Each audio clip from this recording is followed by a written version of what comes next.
avec beaucoup d'humilité, je pense que c'est en baisse. Et j'ai l'honneur d'être devant vous, peut-être je vais balbutier, mais il y a certainement des grands spécialistes qui peuvent mieux répondre à cette question.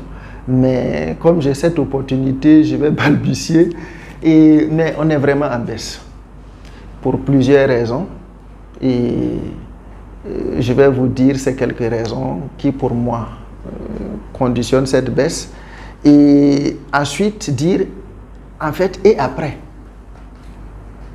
Donc, je vais donc vous répondre en deux aspects. Pour moi, vous voyez, si vous voyez un film comme Wayne Cooney, Boudiam, tout ça, c'est Gaston Kabouré, Yaba. Si vous prenez le temps de regarder le film, vous vous demandez qui a montré un tel jeu. À des enfants, souvent. C'est très naturel, c'est vrai.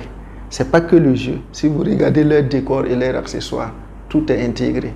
Si vous avez appris le scénario et que vous savez dessiner les courbes dramatiques d'un personnage ou bien la structure du scénario, vous voyez que c'est clean. Quel que soit le jury devant lequel vous êtes, s'ils veulent décortiquer votre scénario, c'est propre. Alors que, moi, dans mon entendement, le cinéma, ce n'est rien d'autre que le scénario. Tout part de là. Quelqu'un peut faire quelque chose qui va voyager à travers le monde à partir d'un verre d'eau.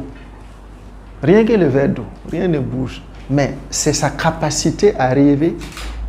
C'est sa capacité à rêver. C'est un talent. Il faut maîtriser l'art de la narration. Il faut connaître ce que c'est que la structure d'un scénario. Il faut connaître ce que c'est qu'un personnage. Mais si vous n'avez pas tout ça, vous faites des anecdotes. Nous, ça a été j'allais dire, ça a été vite franchi chez nous parce que tout de suite nous avons eu le numérique qui est arrivé. Nous avons utilisé le numérique pour créer un fossé entre nous et les aînés. Donc, en utilisant le numérique, il a fallu que nous attendions que les Blancs travaillent à perfectionner même cet outil numérique-là. Vous vous rappelez au départ, quand tu utilises un truc numérique, à l'écran, ça claque de partout. Bon, ils ont amélioré petit à petit les technologies. Et nous aussi, on est entré dedans. Mais nous, on ne crée rien par nous-mêmes. Mais nous sommes prêts à faire des bagarres pour quelque chose qui n'est pas la faute de celui avec qui nous faisons la bagarre. Donc, nous gagnerons à travailler plus ensemble. Mais pour moi, le scénario, il est fondamental. Si vous écrivez un bon scénario, le comédien qui joue dedans, il est épanoui. Parce qu'il vit une histoire qui est réelle. Mais quand vous êtes un comédien et que vous jouez, chaque fois vous devez, dans votre tête, mettre stop, mettre des sens interdits, ça dérange. Donc pour moi, il y a ça. Ensuite, il y a la question du financement. Nous n'avons pas suffisamment eu de la volonté, ni au niveau de l'État, mais aussi au niveau des acteurs même. Et nous n'avons pas pu mettre ensemble notre génie ensemble pour nous prémunir des aléas de la marche du monde. Nous n'avons plus d'argent, les guichets sont fermés, alors que le Burkina Faso était au devant des choses.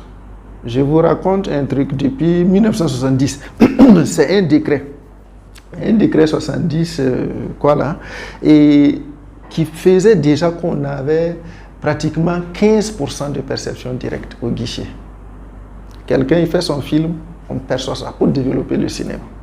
Donc les idées existent. Il y a même une grille de rémunération des comédiens du cinéma, etc., etc. Mais en ce temps, c'était l'État qui produisait le cinéma. Aujourd'hui, n'importe qui se lève et fait un film. Mais l'État non plus n'a pas pris les garanties nécessaires pour savoir encadrer les films. Si vous vous levez aujourd'hui et que vous amenez un film qui ne fait pas la promotion de la culture burkinabé, personne ne peut, au nom de la loi, vous dire vous ne tournez pas ce film-là. Vous êtes libre de faire tout ce que vous voulez. Bon, et vous dites qu'il n'y a pas de l'argent, on ne peut pas vous dire que vous en avez. Voilà, donc vous n'en avez pas, mais vous utilisez des comédiens, et comme vous n'en avez pas, ça veut dire vous n'en avez pas, ça veut dire que vous ne pouvez pas vous concentrer sur le scénario, les décors, les costumes, la lumière et tout ce qu'il y a, vous ne pouvez pas. Donc, conséquence, À mon avis, il y a ces facteurs qui nous ont influencés depuis longtemps, mais en plus de ça, il y a notre propre, je ne sais pas si c'est une volonté ou si c'est une mauvaise foi, mais nous ne nous disons pas, ah, il y a un problème qui est arrivé, trouvons la solution ensemble. Nous n'avons pas fait ça. Même si on prétend l'avoir fait, voici la preuve que ce n'est pas fait. Ou en tout cas, on a fait, mais ce n'est pas suffisant. Voilà. On n'est pas comme les gens du Nigeria qui ont défini. Tout ce que vous voyez, les Nigérians, ils font des films documentaires. C'est une autre expression. Ce n'est pas le documentaire classique que nous en termes d'interview et tout, mais c'est du documentaire. Ils disent, notre société est comme ça, voici nos interdits, ils mettent beaucoup d'esthétique, machin, et puis un peu de côté lyrique et tout, c'est leur truc à eux. Mais nous n'avons pas encore dessiné pour nous, c'est quoi notre cinéma à nous. Bon, peut-être que vous me reviendrez sur ça. À titre personnel, en tant que responsable du site à l'époque, ce projet, il était déjà calé. Mais apparemment, les projets culturels n'intéressent pas trop. Même pas les acteurs. Parce que si nous décidons entre acteurs du cinéma de fait temps, nous allons être les premiers à nous mettre des bâtons dans les roues. On ne va pas réussir à aller jusqu'au bout. Et après, on indexe juste le politique en disant c'est une volonté de l'État. Voilà. Donc, nous n'avons pas encore fait ça, mais je pense que si nous aussi, on veut faire du cinéma documentaire, il faut un peu encadrer la profession. Les gens vont raconter des histoires de vie, mais le cinéma, c'est complètement autre chose. Voilà. Donc, je pense que les Idrissa, les garçons, ont fait du cinéma. Et si on ne va pas dire les imiter, on devrait même faire mieux qu'eux. Si on se met dans leur discipline, dans leur passion, dans leurs compétences, et qu'on travaille sérieusement, on aura les talents d'or.